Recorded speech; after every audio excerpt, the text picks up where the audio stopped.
రంగారెడ్డి జిల్లా హైతనగర్ మండలం లక్ష్మారెడ్డిపాలెం కట్టెల గోదాంలో అగ్ని ప్రమాదం జరిగింది. దీంతో మంటలు భారీగా ఎగిసిపడ్డాయి. చుట్టుపక్కల వారు మంటలు ఆర్పడానికి యత్నించినప్పటికీ మంటలు అదుపులోకి రాలేదు. దీంతో స్థానికులు ఫైర్ ఇంజిన్ సిబ్బందికి సమాచారం అందించారు. ఫైర్ సిబ్బంది మంటలు ఆర్పడానికి యత్నిస్తున్నారు. కట్టెల గోదాంలో వెదురు కర్రలు, సర్వే కర్రలకు మంటలు అంటుకున్నాయి. దీంతో లక్షల్లో ఆస్తి నష్టం జరిగిందని స్థానికులు అంటున్నారు.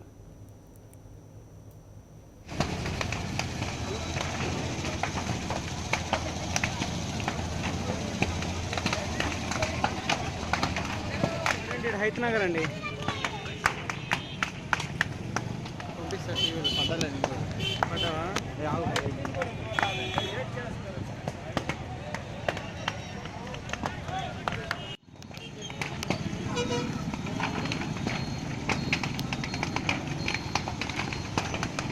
ఏ వరుణ్ కట్టెల్ది వీడియో తీసి పంపిస్తా కానీ.